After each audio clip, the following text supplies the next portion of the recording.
अस्सलाम वालेकुम जी। ਇੱਕ ਬਾਈ ਦਾ ਸਵਾਲ ਸੀ ਕਿ ਸਪੇਨ ਦੇ ਵਿੱਚ ਜਦੋਂ ਕੋਈ ਵੀ ਬੰਦਾ ਪਦਰੋਨ ਕਰਾ ਲੈਂਦਾ ਹੈ ਤੇ ਉਸ ਤੋਂ ਬਾਅਦ ਉਸ ਨੂੰ ਕਿੰਨੇ ਟਾਈਮ ਦਾ ਕਾਰਡ ਮਿਲਦਾ ਹੈ ਔਰ ਕਿਆ ਉਸ ਕਾਰਡ ਉੱਤੇ ਬੰਦਾ ਪਾਕਿਸਤਾਨ ਜਾ ਸਕਦਾ ਹੈ 15 ਜਾਂ 20 ਦਿਨ ਵਾਸਤੇ ਹੈ।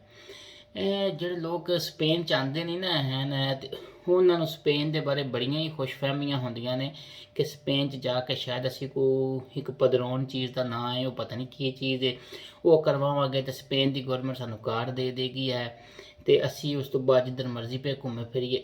ਐਸੀ ਕੋਈ ਗੱਲ ਨਹੀਂ ਹੁੰਦੀ ਹੈ। ਇਹ ਹਰ ਬੰਦਾ ਸਮਝ ਲੈ, ਮੈਂ ਬੜੀ ਵੀਡੀਓ ਬਣਾਈਆਂ ਨੇ ਇਸ ਉੱਤੇ।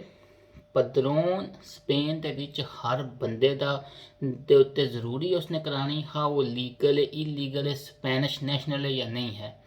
ਇੱਕ ਲੀਗਲ ਡਾਕੂਮੈਂਟਸ ਹੁੰਦਾ, ਇਹਦਾ ਮਤਲਬ ਸਿਰਫ ਇਹ ਹੁੰਦਾ ਹੈ ਕਿ ਇਹ ਬੰਦਾ ਫਲਾਂ ਮਕਾਨ ਉੱਤੇ ਰਹਿ ਰਿਹਾ ਹੈ, ਠੀਕ ਹੈ। ਇਸ ਦੇ ਉੱਤੇ ਕੋਈ ਕਾਰਡ ਨਹੀਂ ਦਿੰਦੇ, ਕੋਈ ਡਾਕੂਮੈਂਟਸ ਦੇ ਤੌਰ ਤੇ ਕਾਰਡ ਦੇ ਤੌਰ ਤੇ ਕੋਈ ਲੀਗਲ ਵੈਲਿਊ ਨਹੀਂ ਹੈ। ਇਸ ਦਾ ਜਸਟ ਮਤਲਬ ਹੈ ਕਿ ਬੰਦਾ ਫਲਾਂ ਮਕਾਨ ਤੇ ਰਹਿ ਰਿਹਾ।